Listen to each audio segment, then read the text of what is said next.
So I'm really excited about talking about the sustainability blues trend. I want you to put this in context for a minute.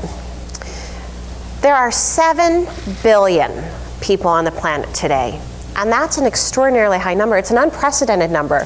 There's no time in history that the population of the globe has ever been this dense, and that creates a whole new threshold of problems. The first of which is that there's not enough water, not enough access to quality water. Of that 7 billion people, 1 billion do not have access to clean drinking water. Now, I said in the opening, the global population has tripled in the last 100 years, and our individual consumption of water has more than doubled. Simple math basically says that's unsustainable. And most of us are wholly unaware of this global water crisis because it doesn't affect our neighborhoods, particularly here in the Great Lakes state. It affects South America, Southeast Asia, South Africa. And in these regions, the people that suffer the most are the women and children.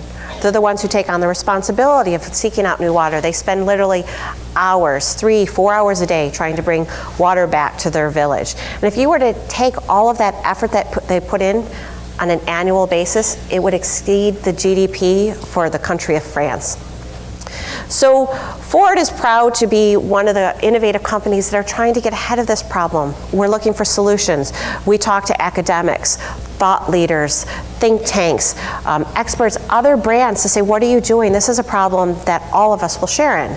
And so I'm so excited about the panel and the experts that we're going to have today, because these are the people who are informing and shaping Ford's response to the water issue. So let me begin by opening and introducing Christoph Gorder. Christoph is with Charity Water out of New York, and he is going to tell you a little bit more about this trend. Thank you. Great. Thanks, Sheryl. Thank you. Good morning. Thank you for coming out. My name is Christoph Gorder. I work for an organization in New York City called Charity Water. And I'm really pleased to be here with you today to talk to you a little bit about the water crisis from our perspective, what we're seeing out there, what we're doing about it, and some of the solutions and challenges that we are facing.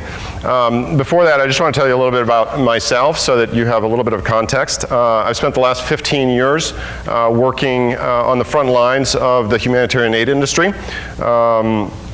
Seeing problems and fixing problems firsthand in disaster situations, in healthcare, and most recently now focused on life's most basic need, which is water. I grew up in a small village in the Central African Republic. My parents were Lutheran missionaries, and so until the age of 18, I really saw and experienced firsthand some of the challenges that the billion people that Sheryl talked about are living with on a day-to-day basis. In my house, we didn't have running water or electricity. Obviously, we were in a much better situation than our neighbors were in, but water was a continuous challenge both for us and for the community that we were living in. Clean water, enough water, and it's one of the things that motivated me to do what I do today. Being in this business, I realized that sometimes the problems can seem overwhelming, but there are solutions to them, and each one of us can be part of those solutions. So I'll tell you a little bit about our work and our organization, and hopefully we'll give you some perspective about how this billion people live around the world. 800 million people don't have access to clean water. So what that means is they're drinking from unimproved water sources, and in many places it looks like this. This is a young boy named John Bosco. He lives in Rwanda, and this is the water source for his village. And so twice a day, John Bosco and his mom will go and fetch water here, and this is what they drink. This is what they wash with. This is what babies drink, and you can imagine the health impacts of drinking from a water source like this. 800 million people is an overwhelming number. It's a hard number for me to get my hands around. 1 million people is a hard number for me to get my hands around.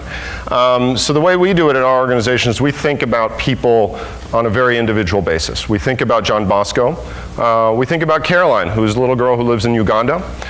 Caroline walks 4 hours a day, 2 hours in the morning and 2 hours at night to fetch water. She's got her school uniform on here, so she's going to school. But many times she'll arrive late at school, or she won't go to school because she's off fetching water. She has a 20-liter jerry can, which is the way most people go and get water. And she's walking an hour back to her house with 40 pounds of water on her back. This is the way hundreds of millions of children are spending their mornings and afternoons around the world. And we can fix that for them. The solutions are there, and they're available. At a basic level, the technologies have been around for decades, if not centuries. So 7 years ago, we started an organization called Charity Water. It's an NGO based in New York City, like I said, and we founded it with 3 core principles. The first one being that 100% of our donors' money, the public's money, will go to the field, because we have a very small group of dedicated donors who cover all of our operational expenses. And the reason we did this was because we found when we were talking to people, there was really a lack of trust. There's often a lack of trust in organizations about where the money was going. So if you donate $20 on our website, $20 will go to Rwanda or Uganda or one of the countries that we're working in. The second thing we did was to really create a sense of accountability around where our funding was going by proving where every single dollar was going, and using technology tools like Google Earth, which was very new at the time, to map every single project. And you can go on our website and see every single project that we've ever funded and the demographics and the information about that. Again, really using technology to drive transparency and accountability for the funding that people like you help us with for our mission. And we wanted to run an efficient organization. We knew that there were local partners, inspiring, well-informed, dedicated organizations on the ground who really knew how to provide water and work with communities, and so we've partnered with them. So our organization is actually pretty small. We're about 70 people, and we really focus on raising awareness and funds here in the United States. Among our partners, there are over 1,000 people out there today across 20 countries working on charity water projects. The impact of what we're doing is probably one of the best returns on investment that you can find. $1 invested in water gives $8 to $12 worth of economic returns. So the time that by putting in a water point in Carolyn's village, the time that she saves is spent going to school. The clean water makes her healthier and reduces her family's medical expenses. And for her mother and father, the time that they save is used in for farming or to create small businesses. It's one of the best investments that can be made out there. So in the last 7 years, about 400,000 people have come together. Many of our projects are crowdsourced on our online platform, and we've provided water systems, clean water systems in over 11,000 villages, which are today serving 4 million people. We've grown very quickly, and we've been very grateful for all the support out there. Every situation we're in really requires a different type of intervention. The hydrogeological characteristics are different. The access to water is different. For example, in Ethiopia, where we have underground aquifers, we are drilling for the water, and in Nepal, where there are a lot of mountain springs, we're capping the spring and then piping it down into the village. So really, depending on the situation, the interventions are quite varied. In our case, we're focusing exclusively on remote rural villages, so really the people who have no access to any sort of improved water source, and we're giving them the very first leg up. Our belief is that this is the first step that people and families are making on the road to development and prosperity, is clean water, because it really allows them, it gives them this economic leverage and health leverage. One of my favorite moments in my job is to be in a village when they hit water.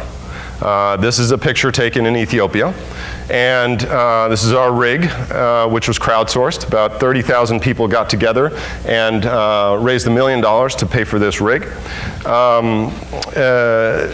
You can see the village has gathered around. The rig's probably been drilling for 2 or 3 days, and all of a sudden they hit water and the village absolutely erupts.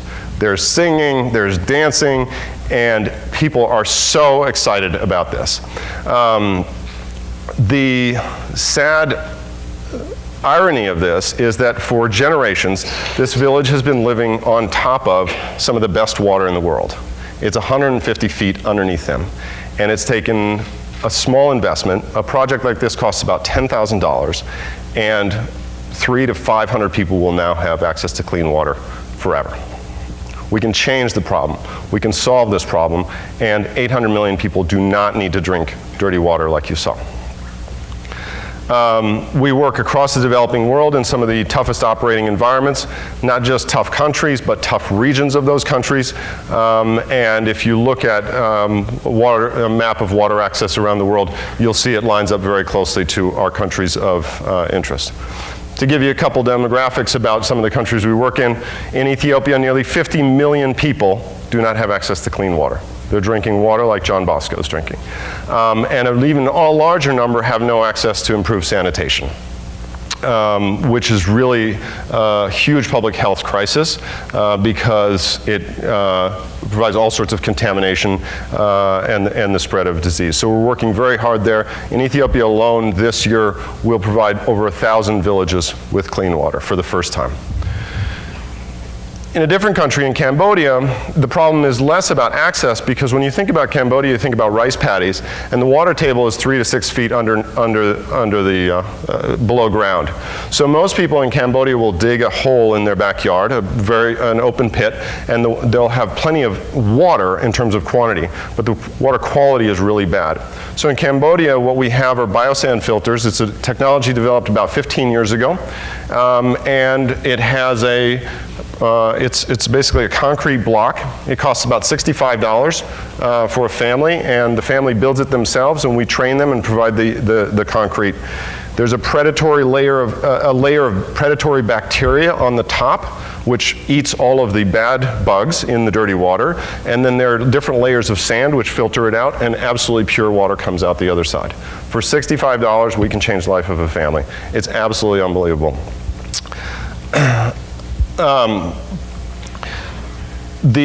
So the solutions for providing clean water out there, and having provided clean water to over 10,000 villages now, what we're learning is that the sustainability and the long-term functionality of these systems is something that needs additional work. One of the saddest things that I encounter is when I'm out in a village in Africa and I see a well that's not working.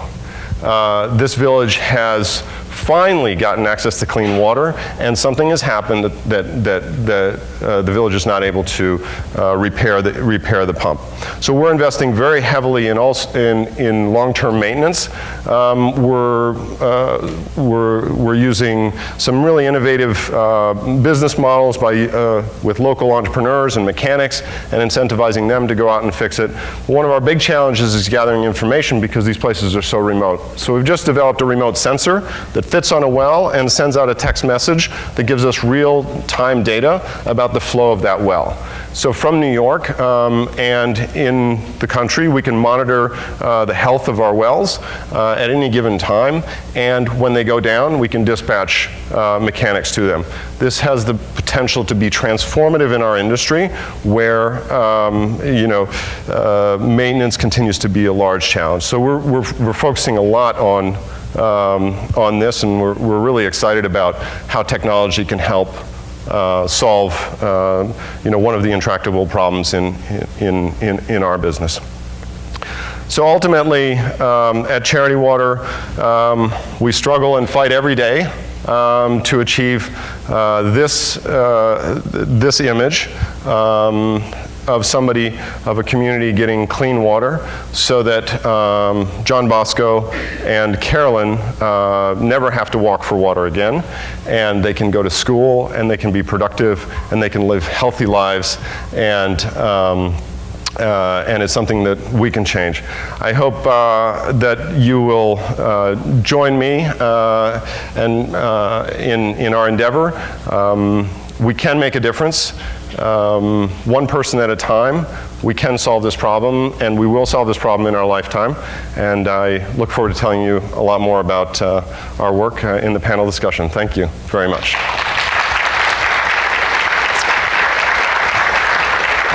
Next up, George McGraw is going to tell you about some really interesting work that he's doing in water also. George. Good morning. I am here to speak to you all about water and dig deep, but first I've been asked to remind you that you can tweet your questions to us for the panel discussion. You can tweet them at Ford with the hashtag FordGreen. So I feel like a lot of power up here because I have my microphone on like a Backstreet Boy. I figured that I would start today by telling you all a story, and the story is about my friend Janella. Janella is an aid worker in South Sudan, and a couple years ago she had a problem.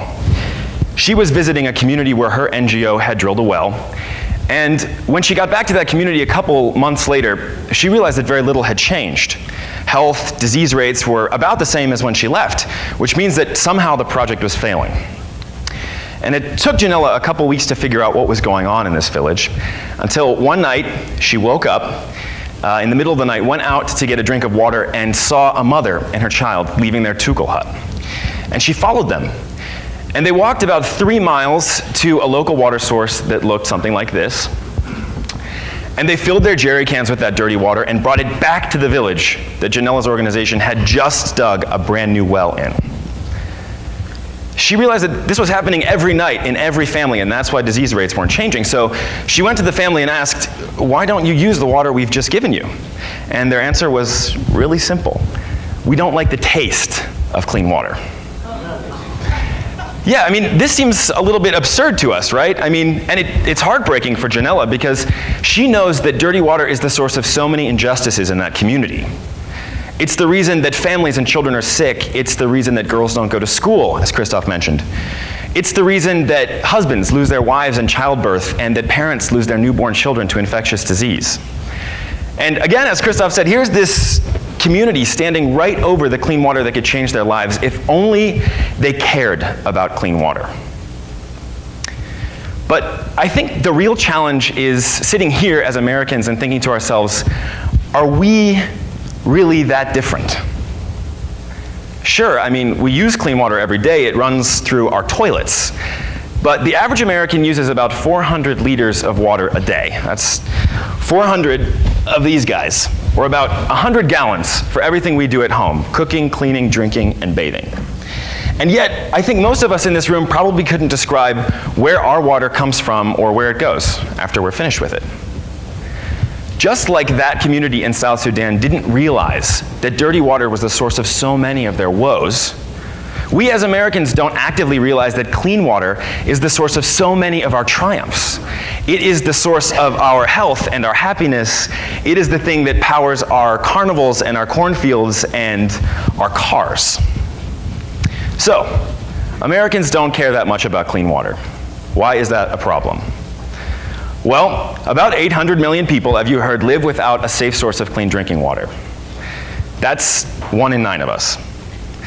But this year, for the first time ever, a majority of the world's population live within 31 miles of an endangered water source. That's not just in the developing world, that's also in the developed world. As Sheryl mentioned, over the last 100 years, as the global population has tripled, our per capita water use has doubled on top of that. For so long, we all, as Americans, have thought about water poverty and water access as a foreign problem. And at best, we've seen ourselves as donors. But if we're going to empower communities like Janella's to take the lead in their own development, if we're going to ensure safe, sustainable water access for our kids in places like Detroit or Los Angeles, we have to really fundamentally change the way we think about water. And that's where my organization, Dig Deep, comes in. Dig Deep is a human rights organization working to make clean water more available and more sustainable in every community. In places that don't have access to clean water now, we build smart, responsible projects that empower local communities to realize their own needs. Our water projects measurably improve human rights standards like access to education or gender equity, because in the end, water is a key source of all of these other great human rights achievements. We work in a lot of places you'd expect, some of them very difficult, some of them in the middle of civil war now. This one is in Cameroon. But we also work in a lot of places you wouldn't expect. In fact, Dig Deep is the only global water organization now refocusing our efforts right here in the United States. This project is in New Mexico. And there, 40% of Navajo Americans don't have a tap or a toilet at home. This is a really surprising statistic. I mean, we're sitting here in the middle of one of the most prosperous countries in the world, and there's this abject poverty right in the middle of us. So we're building this project to bring clean water for the first time to 250 American homes, and we'll expand from there.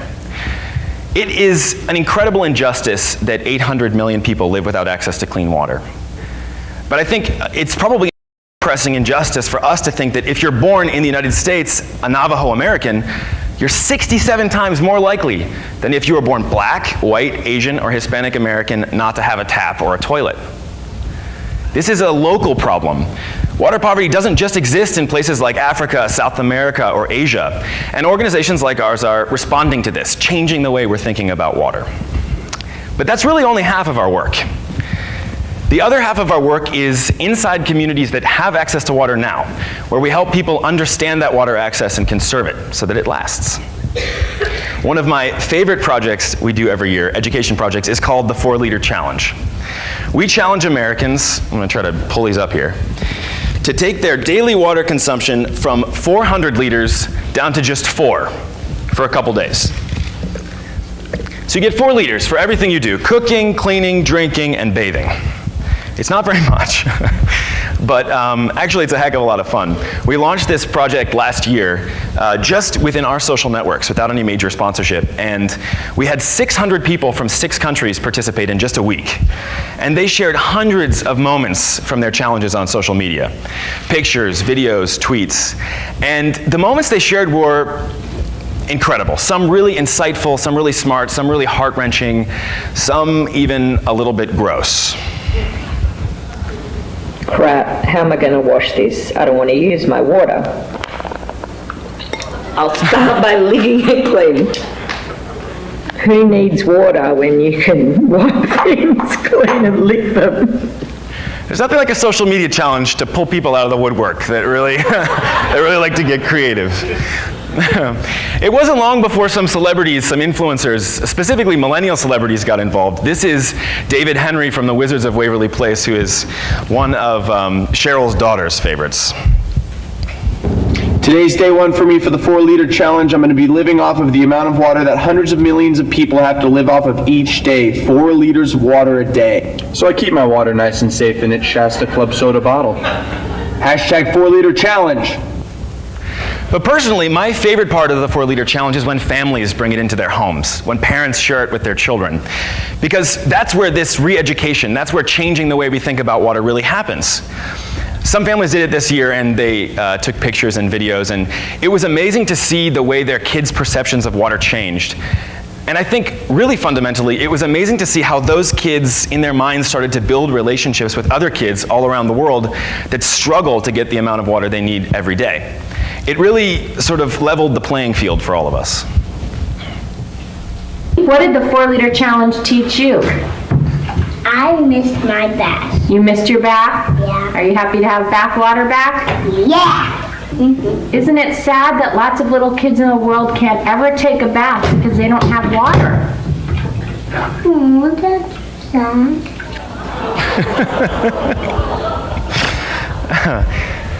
So the 4-liter challenge is really a brave little experiment in water poverty. People love to be challenged like this. But more than that, it's a really powerful tool to change the way people think. It makes the water crisis present to us. Like David Henry said, it brings us all together living on the same amount of water that a lot of people on the world live on every day. And these two projects, water access projects and education projects like this one, which we back up with a curriculum and which we launch every year in October for the public, really work together to change the way people are thinking about water. So here we are in Detroit to talk about trends. And I don't mean to brag, but I know trends. I'm a millennial. I live in Los Angeles. A lot of trends start in Los Angeles and make their way across the country. New movies, new music, weird things like Miley Cyrus or new dance moves.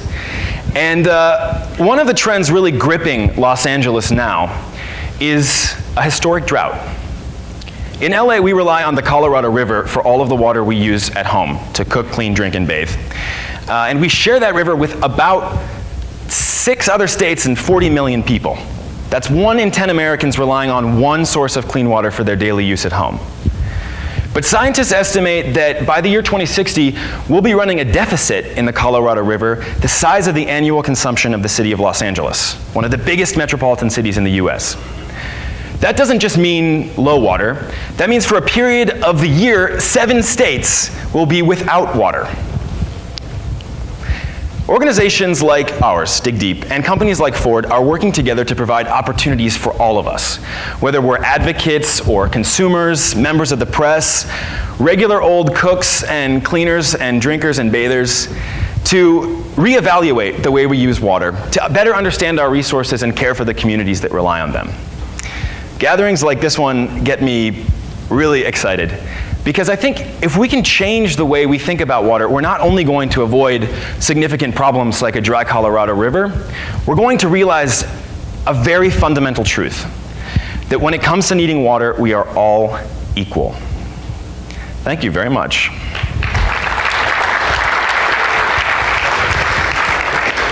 And now, as I wrestle my water bottles, I will introduce Rob Frederick. Yeah, Rob. Thank you, George. Good morning. Good morning.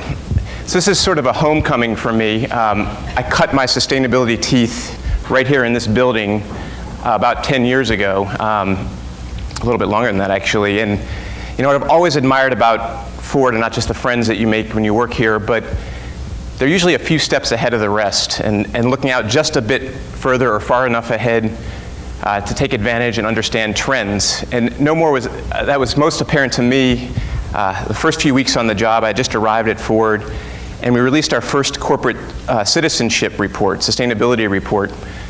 You know, in it we talked about the reality of climate change, the fact that companies are going to need to come to terms with that, the dependency on fuel-efficient vehicles, cars and trucks. We thought it was pretty common blue sky stuff.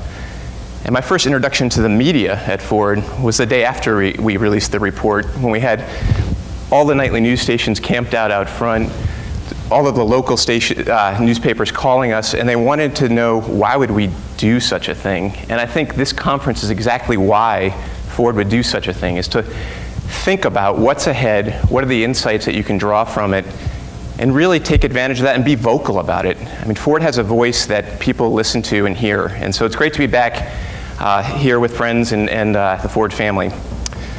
So I made a U-turn and went from cars and trucks to booze. It's a natural transition, and now work for Brown Forman. It's a 140-year-old company founded in Louisville, Kentucky. We've been around a while, and this is a picture of the Ohio River. That's where Louisville is located, and it was there because of the water, because of the access to water, the transportation. But it also can be difficult to get folks in the company to focus on water because it is so abundant. It's essentially free. Water is also a really important part of our heritage and history, and early bourbon making depended and landed in Kentucky because of the streams which flowed through limestone. Limestone raises the pH, which helps fermentation. It provides minerals such as calcium, and most importantly, strips out the iron that makes for great whiskey. It's a very intimate relationship with water. Our most iconic brand, global brand, and the real engine of the company is Jack Daniel's. And Jack Daniel's was founded in a very specific spot in Lynchburg, Tennessee, because of an iron-free cave spring located there. It flows at 800 gallons per minute. It is at a constant temperature of 56 degrees, nice and cool, and it provides the characteristics of the whiskey that we love and we sell. In 2007, the South was going through a drought, and this caught our attention. We realized water is really important to the company. So we had a reporter, much like you, ask a hypothetical question to one of our Jack Daniel's employees. What would happen if the cave spring dried up? And the employee provided a hypothetical answer and said, I guess we wouldn't be able to make Jack Daniel's. And boom, the story was out. Hit social media, hit traditional media. We spent weeks trying to reverse course and say we're not running out of water. But for me, it really indicated just how personal to the company and to consumers this water issue could be. Rest assured, Jack Daniel's is still standing out guard over the cave spring, and we're under no risk of it going dry. And please don't go report that it is, or I'll have a whole other matter to deal with when I go back home or be getting calls this afternoon. But we've done more than that. In the mid-1980s, we realized, this cave spring is so important to us, we better protect the land that's around it. So we preserved 200 acres in the Lynchburg area, the critical acreage for the health of the cave spring. But more recently, we've taken a bigger step. And if you look at the dot in the middle, which is visible on Google Earth, that's a 10 million gallon storage tank where cave spring water sits just in case there is a drought or there's some other disruption to the water supply. So it's this type of preparation and mitigation and adaptation that we're going to see from companies like ours to deal with the reality of the situation we're in. The reality also hits home in what we disclose with financial filings. So sustainability meets disclosure and financial risk. If you want to learn something about a company, go into their financial filings and see what they're saying about sustainability. You'll learn pretty quickly how embedded is it in the company's mindset and approach. And for us, water is one of the major risk factors that we list that could affect our business. Why is that so? It's important to the grapes behind our products, the grains, the corn, the barley, the rye behind our products all require water.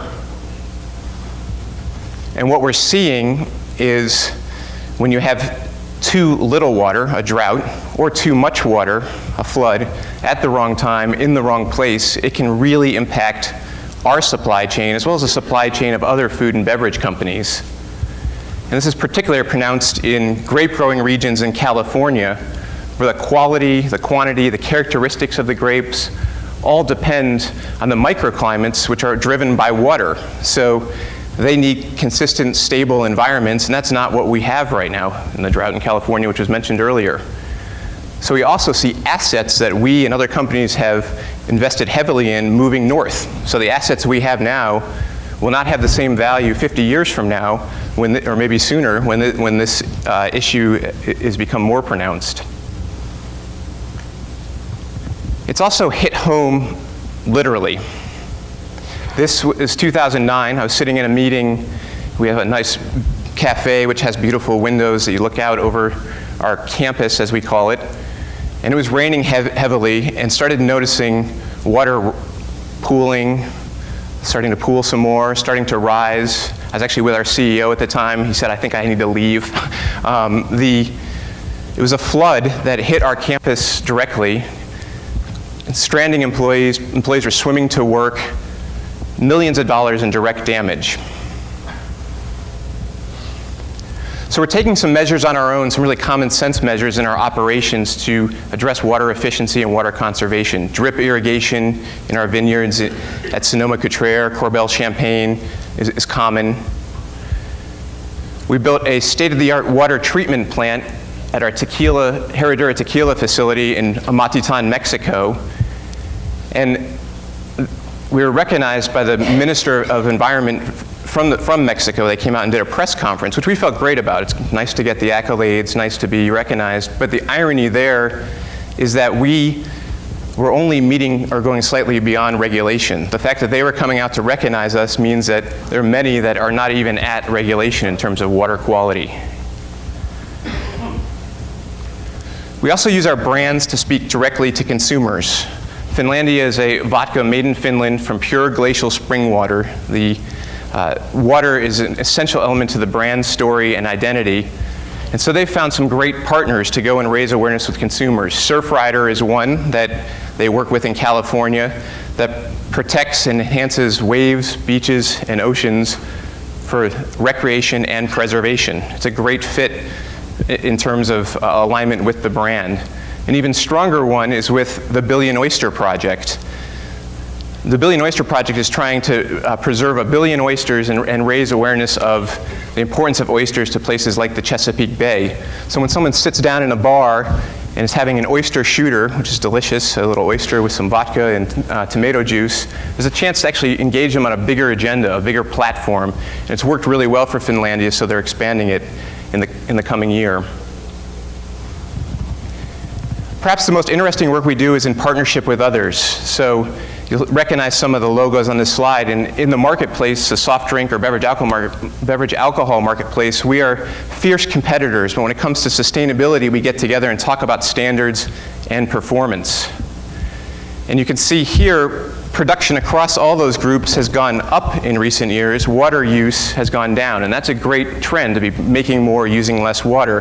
But that doesn't tell the full story. We need to get better at refining this technique so we understand what's happening in those watersheds that are most at risk. I'm fine if you use a fair amount or a lot of water in a very water abundant area. What's not good is using water in places where there's a great deal of stress. So that's a challenge for us. I also found myself in Salina, Kansas several years ago, and it was a meeting with a group called the Land Institute, founded by Wes Jackson. And it's a small team of really capable and qualified researchers with a huge agenda. They're trying to reinvent agriculture. And they're doing it through the development of perennial crops. And I wasn't too excited about perennial crops. I thought, why does this really matter? But they've done it with perennial wheat. And if you look at these wheat plants, much longer root systems can access water much deeper, much better for the health and fertility of the soil, less fertilizer inputs, less dependence on seed companies, better all around for the farmer and the economy. They're closer to commercialization of this, but we were sitting there saying, we're a whiskey company, we care about corn. So we've inspired them to start looking at corn as the next perennial crop that they go after. We've also gotten together with a group called WaterStep. And the girl on the right is carrying a brand new innovation from WaterStep, which is a water ball. So it's used to transport water over long distances, much easier, just rolling. Very simple technology. They're based in Louisville. We've supported their work and will continue to support it as they go out into the world and provide clean water purification and a way to move water over longer distances. And bringing it back home, in Kentucky, we've supported typical preservation efforts with the Green River, which is the most biodiverse river of the Ohio. And working with the Nature Conservancy, we've focused on targeted preservation because it has the most abundant number of mussels of any river in the country. And it's a chance to actually preserve a species that would be extinct otherwise. And that's a nice project, but here's what really worries us in Kentucky. For those who aren't familiar with the practice of mountaintop removal, which is used to extract coal, it's not only a scar on the mountains, it also affects stream quality. So it all happens in the upstream and the effects of it flow downstream. And while that's unlikely to really affect our bourbon making directly, it does affect everything else in Kentucky. It affects our economy, our vitality, our recreation, and the health of our citizens. So we've empowered local citizens with a partner to go out and test the water quality themselves, put the ability to test in the hands of the citizens who care most about the issue. So they're out testing water quality and reporting the results in an unbiased manner and allowing us to see what's really happening with the health of the streams and rivers in Kentucky. So in closing, you're lucky you chose this session, because you get the inside information that tonight we'll have a whiskey tasting in the hospitality room back at the hotel, and so you can choose whether to tell people in the other sessions if they are invited or not. No, okay, we'll keep that for ourselves. So I hope you get to try some of the product, and you know, when you think about it, the title of this session is Sustainability Blues, and certainly the whiskey can help with the blues if that's the issue you've got.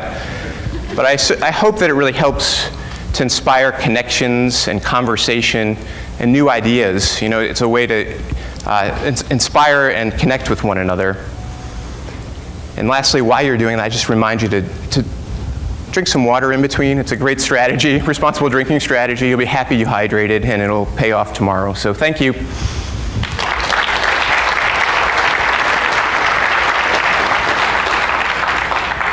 I'd like to welcome to the stage Todd Walton. Todd? All right, great. Thanks, Todd. Hello, good morning. My name is Todd Walton. I'm environmental manager for Asia Pacific for Ford Motor Company. I've been with Ford for 17 years, and about 3 years ago, I was asked, would you like to move you and your family to China and support Ford's Asia Pacific growth? I thought about it a little bit and decided to give it a shot. So myself, my wife, and my 3 kids in 2011 moved out to Shanghai, China, and support the manufacturing operations in the entire region, which includes China, ASEAN, which includes Thailand and Vietnam, Australia, and India. I'd like to start the presentation with a little anecdote sort of about my time and why water is such an important to me personally and how it's sort of changed my view. When we first moved to China, all the expats have bottled water. You know, I knew about water issues in the rivers and water quality issues in China. You know, even though Shanghai is a nice, modern, clean city, there's still significant water issues in China. Well, my kids were complaining. We have to use bottled water to brush our teeth. So they go to the kitchen first, get a glass of water, go back, and brush their teeth in the bathroom. Well, you know, they have to walk 30 feet. It's an inconvenience. It's a hardship.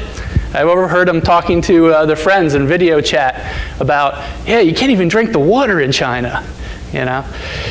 Well, I thought that was, you know, tough, a hardship coming from the United States, until my first trip to India. Went to Sanand, India, which is in Gujarat state, northwest India. And my first night in the hotel, wake up the next morning, I open the curtains, and I'm about the 5th floor maybe of the hotel. I look out, and there's all concrete and concrete houses, I guess you call them, maze of shacks. And out on top of these roofs, getting water from rooftop water barrels, are a bunch of men brushing their teeth from the same water barrel. There's people bathing, not taking showers. They're just splashing themselves with the little water that's available, and then these men are then going to work. When I came back after working the day at the site, came back to the hotel, I look out again, and there's women out there cleaning a couple dishes and plates from the same water. So it really struck a chord with myself of the importance of water.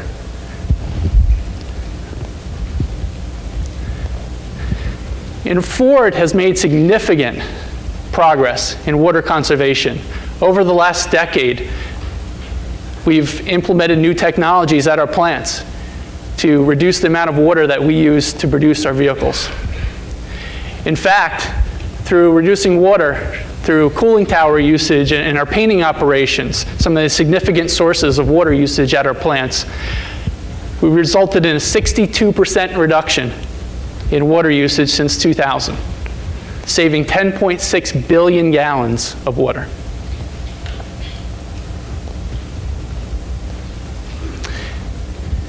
It's the top it's out of all the environmental, right, air emissions and water conservation though is extremely important. And previously, historically, Ford Motor Company and other companies globally have addressed the items that were high cost, right? Electricity, natural gas usage cost much more than water does. But now we're seeing the trend, and we're operating in more areas of the world that are water scarcity is a real issue. So we've created our strategy to expand what we do for water conservation. Since 2009, we've reduced water 30% per vehicle. Our target was to do that by 2015. So we've made a lot of progress over the last several years. And this is all detailed in our annual sustainability report. As Rob stated when he was involved with one of our initial sustainability reports, we've continued that, and that was released last week. So if you haven't had a chance to take a look at that online, please do so. It gives you much more information on Ford sustainability actions, including water. And one of the things that you'll note in there is that Ford signed on last year to the CEO water mandate. What that is a program. It's a public-private partnership that was launched in 2007 by the UN Secretary General that lists actions that are going to be taken to improve the availability of water. And it signs on to social responsibility of water usage.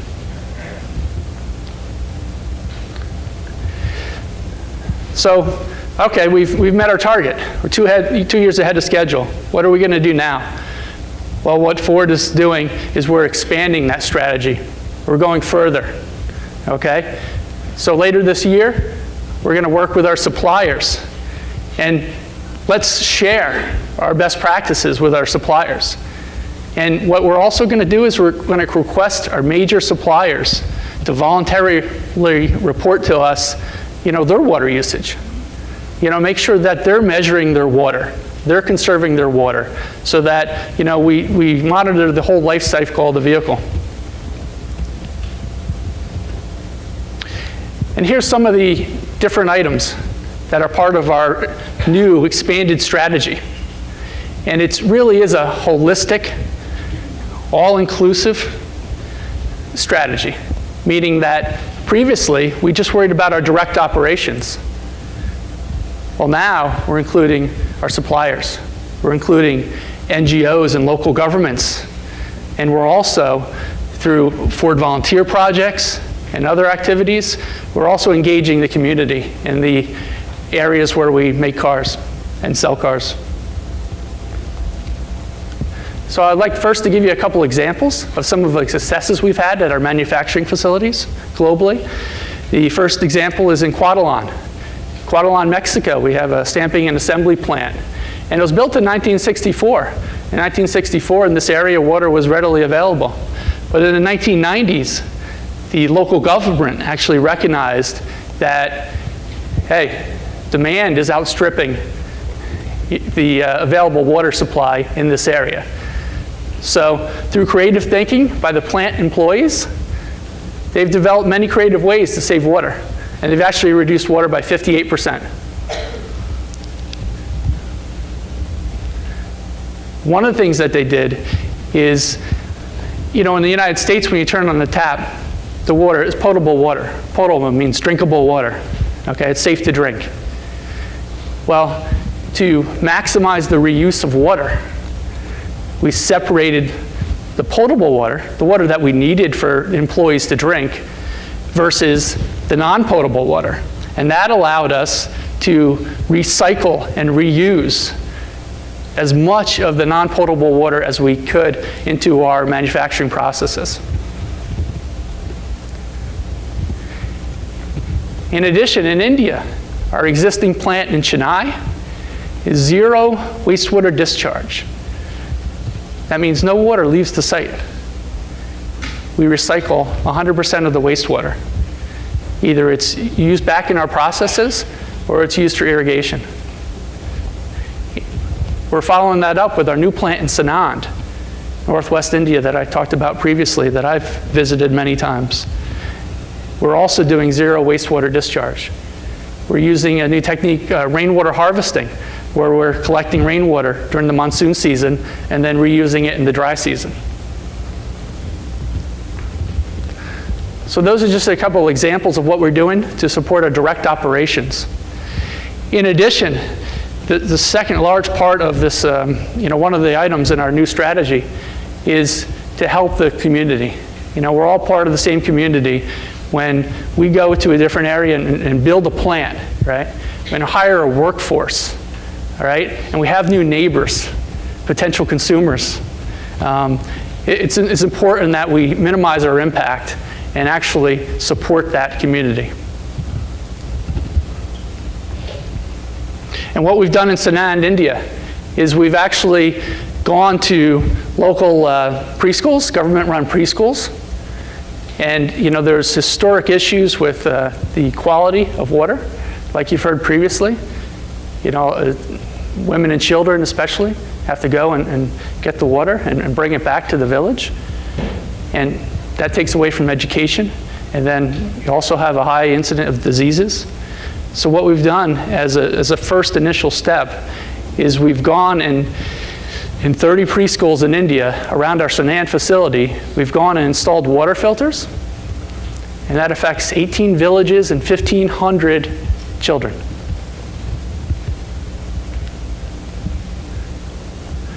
Also in Yunnan, China, we're installing water tanks, and these are part of Ford-driven employee projects. We go out and volunteer in the community. The power of the employees at Ford Motor Company is tremendous. And everyone is very excited to participate in something like this. As you heard before from Christoph, when the water comes out and the water, you see the effect on people. Well, it's the same thing here. These are smaller projects where you're collecting rainwater, but it has the same effect on people.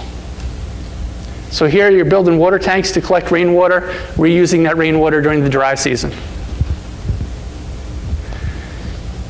And in other communities, South Africa, Indonesia, Thailand, we're doing the same thing. Ford volunteers are going out in the community and working with local NGOs and local organizations to improve the water quality in those communities. And back to India, another project that we're in the planning stage right now, I'm really excited about, is the restoration of a local lake that's right next to our Chennai assembly plant. And a restoration of flora and fauna, and then also improving the water capacity of that lake so the local villages can reuse that water also during the dry season. And then finally, I don't know if you heard yesterday, but we're actually getting recognition. And Interbrand and Deloitte have an annual list of the top 50 green brands. Well, Ford Motor Company, first place this year. So it's great to be recognized. And that's a combination of performance and perception. So it's not just our sustainability report and the outreach that we've done, but it's also our great performance in reducing water, as well as other sustainability initiatives across the company. All right, that finishes my presentation. I'd like to bring up Sheryl again, and I think we're going to move to the panel. So you can stay right there. And I'm going to ask our other experts to join us on stage, and we are going to have a panel discussion. So to give you a heads up on how this is going to work is, so we have some predetermined questions that we want to pose to the panel. And our hope is that you guys got to hear from each of them individually.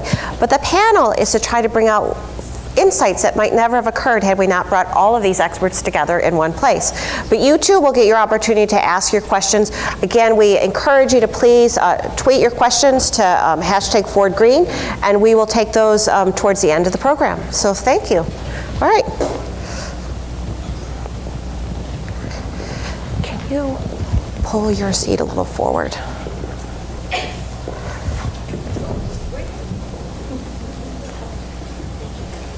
Perfect. All right. So I first want to ask everyone to give this group another hand. I can't help but get almost misty and emotional hearing about the work that you do and the people that you touch and the changes that you make. So let's start talking about some of the details of the global water crisis. Where is the problem most acute? Christoph? Well, I think, as you see, there are a whole bunch of different perspectives around the world. There's the perspective if you live in California, and there's the perspective of whether you live in Ethiopia. I personally find it the most distressing when I see women and children carrying, 40 pounds of water 2 hours in one direction in the morning and at night. It's just a really tragic thing to not even have the basic necessities of life. And so I think sub-Saharan Africa is one of the most difficult places to see the water crisis at a really human level. George, what does that feel like in California? So I can imagine in my mind's eye these women and children, seeking out water. It's a burden that is almost incomprehensible. But in domestic, you talk about the water crisis in California. What does that look and feel like for the citizens of that state? Well, it's interesting to be a California-based organization because people there are so conscious of their water use. Not to say that we've improved it by a great deal, but people are more conscious of it there. But I think to Christoph's point, when you talk about acute scarcity, that really is the thing that drives me day to day too. It is understandable that in 50 or 60 years we're going to be facing big problems here. But the thing that drives me to work every day is knowing that there are families that live in the Southwest United States that don't have access to water, that are melting snow or collecting water from local livestock ponds that are contaminated with things like uranium, and carrying that home. And so. I think in some ways it looks different in the United States in places like California, but unfortunately in some places it looks exactly the same. So how did we get here? I mean, what are the contributing factors that created this global water crisis? I mean, if you were to stand on the moon and look down at the planet, you would go, I see mostly blue. If that's the makeup of the planet, why are we here? What contributes to the water crisis? I think a large part of it is that for many, many years water was free, and the cost, it's no longer free. I mean, there's high cost to business and to individuals who don't have it. So it's different though than the issue of climate change, for example, where conserving anywhere is beneficial. As businesses think about it, we're really focused on trying to conserve where the risk and the stress is the greatest. And that's, trying to identify that, because they're way beyond it being free. They know there's a cost and a price attached to it. So. Mm-hmm. What are your thoughts? So you've been in Shanghai, and our report talks about water being one of the most critical environmental resources. According to every person that we surveyed in China, 100% of the response said that water was their most critical environmental issue. So how do you see that playing out there? How is their awareness, or what are the drivers? Yeah, environmental activism in China is definitely growing. Whether it's over the air pollution, or water quality, or food safety. There's a lot of different issues, but for water, it's just the knowledge of the people. It's just and the social media, using the Chinese-based Weibo and WeChat, and taking a look at that. It's just amazing the amount of young professionals and the people that I work with at Ford that have an understanding of this issue. A lot of what I do is deal with regulatory permits. So we go and get permits for our sites in Asia Pacific. And a lot of times, the knowledge of the local governments is sort of lacking, Sheryl. I think it's increasing, but the local governments who are actually dictating, what the permits should be. And Ford is a global company. So Ford's going to have standardized processes, and we're going to do the right thing. But some local companies, might not have that knowledge, and the local governments aren't helping to educate them.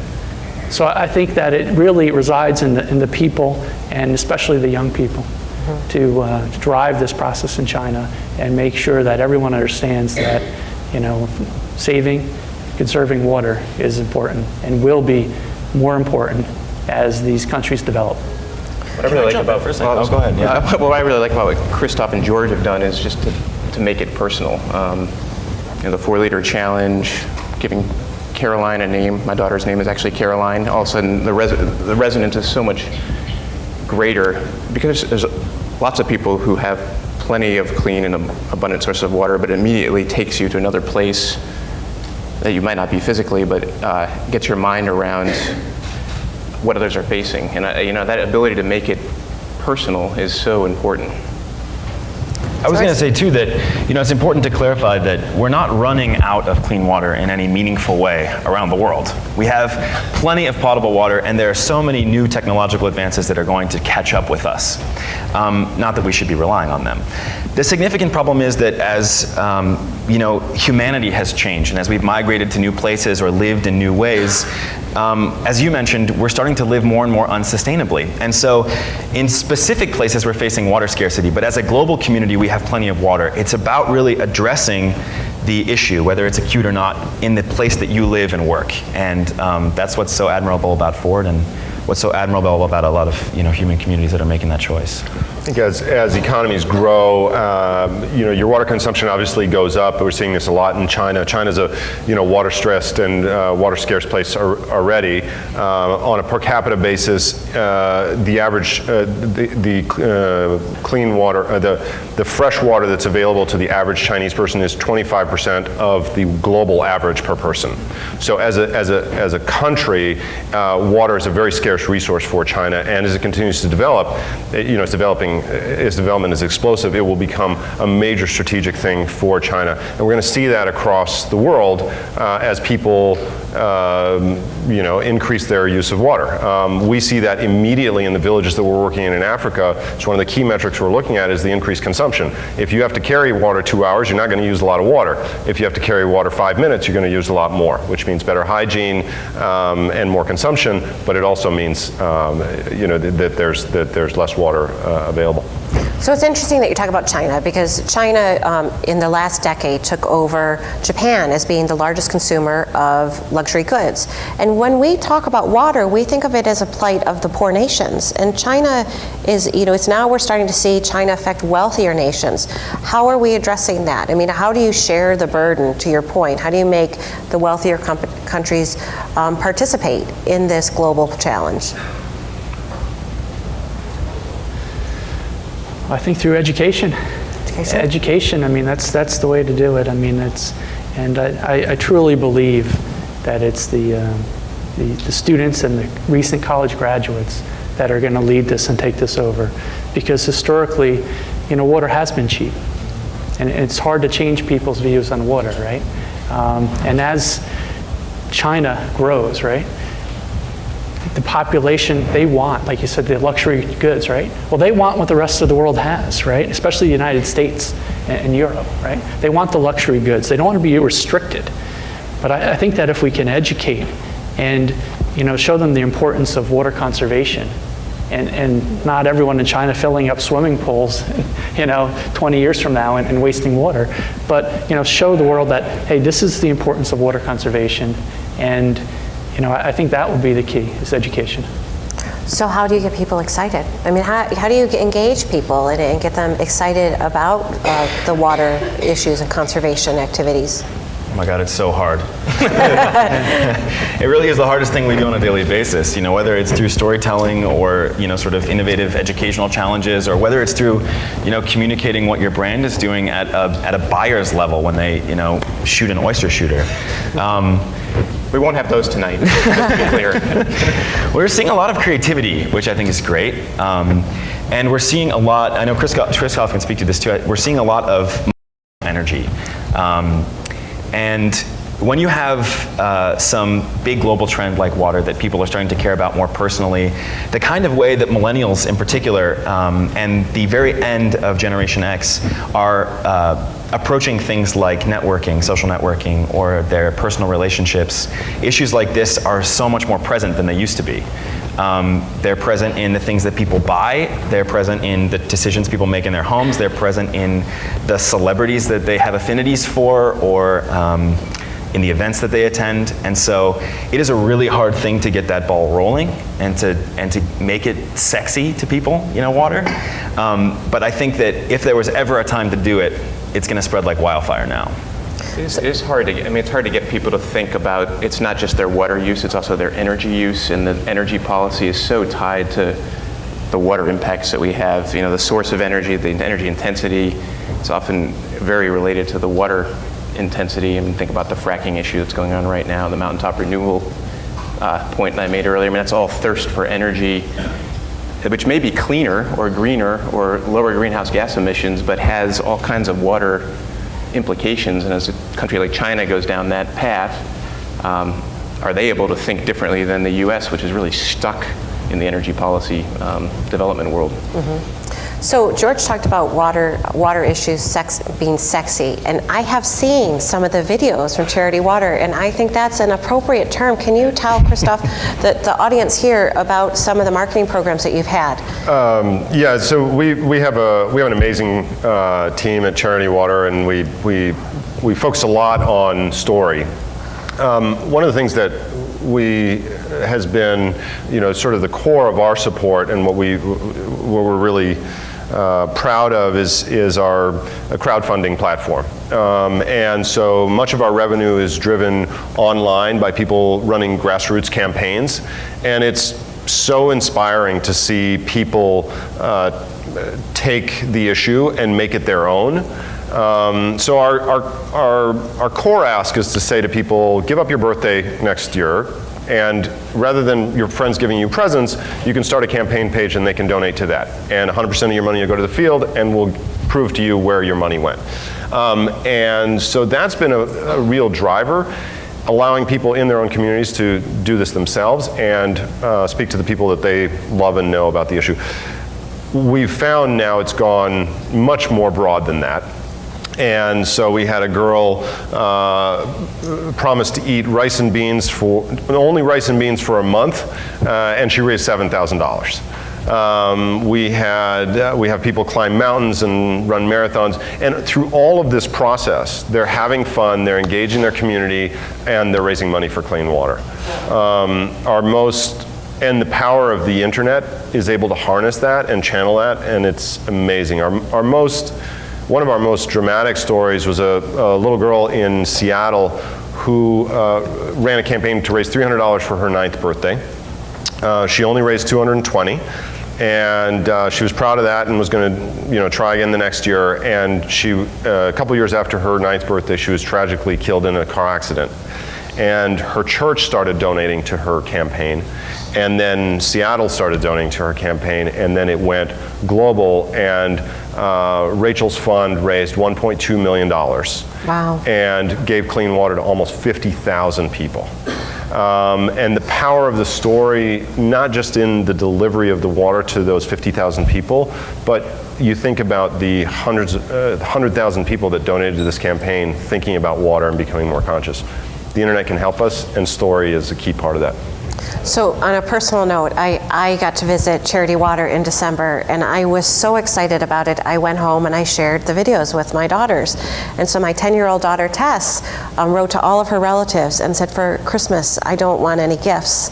I would like you to donate to Charity Water. And so last night I got to present her donation of $160 to Christoph's organization. It's a little tiny piggy bank with pennies and nickels and dimes, and then a whole bunch of dollar bills in there. A whole bunch of dollar bills, yeah. So there was no one major donation. It was just small things. And she's so proud. She said, next year I'm going to do the same thing. And so it is interesting. I know you have a lot of celebrity endorsements as well. Yep. But it's powerful when you think that children are kind of jumping on the bandwagon and trying to make a difference? So the organization Water Step, which I mentioned that we work really closely with, it may not be sexy, but it is shoes. And I guess if you think shoes are sexy, then maybe this will make sense. But they try to engage people by putting up collection bins, and it's very successful, and they get kids collecting shoes, and basically they collect shoes in large quantities. I mean, trucks full of shoes roll into their operations.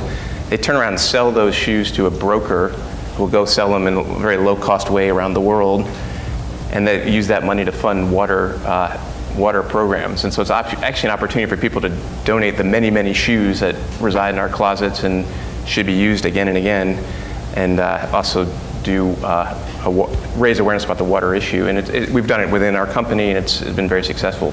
So Todd, you had mentioned that a lot of employee action here within Ford is what drives some of our water definitely, work. definitely.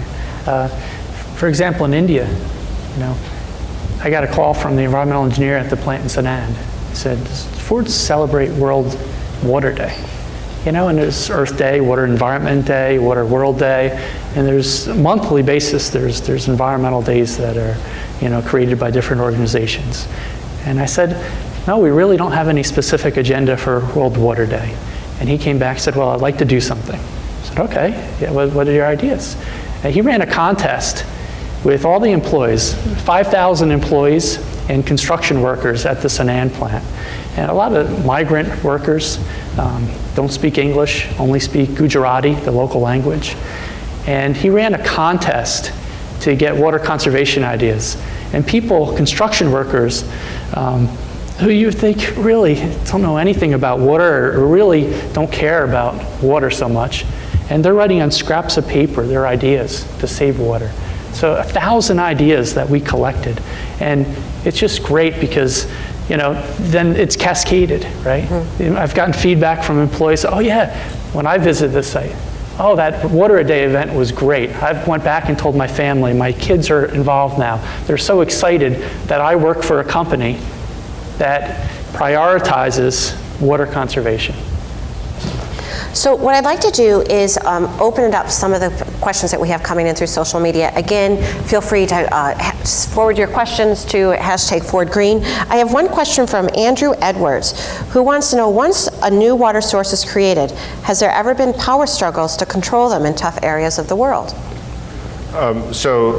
Yes, the answer to that question, water is a scarce resource, and access to clean water has a lot of value. We spend a lot of time with each community that we're working in before we put the water source in, working out a lot of those issues about usage with the community. So what are the tariffs that they're going to charge for the maintenance fund, who gets access. We have a great example in India where our partner there, his approach is to go into the village and say, okay, the village doesn't have clean water, so we want to bring clean water, but the clean water needs to be for everybody. And everybody in the village says, yeah, that's great. And he says, even the untouchables? And they said, no, we didn't mean the untouchables. And he said, well, as soon as you guys get yourselves organized and you agree that the untouchables can have access to the water system also, we'll bring in the water system. And sometimes it's taken him 3 years to get that community to agree. And when they agree, he'll bring the water in, and we'll pipe it in. In that particular case, we pipe into the houses. So it is a struggle, and if you do it well, you avoid conflict ahead of time. Right. So I have another question from Diane McEachern. I'm sorry, Diane, I'm butchering your last name for sure. How is climate change impacting the decisions you are making about how to help communities manage water? Well, climate change does have effect. I mean, in India, for example, the monsoon season and the dry season has a big effect on managing water. But in addition to that, we take a holistic view on this, meaning that, to George's point previously, you can treat water, you can desalinate water, right? You can continue to recycle water. Well, all it takes is energy. Well, energy increases greenhouse gas emissions. So there's a balance. So you have to really take a holistic view on water conservation and make sure you're managing the whole cycle and you're balancing your impacts.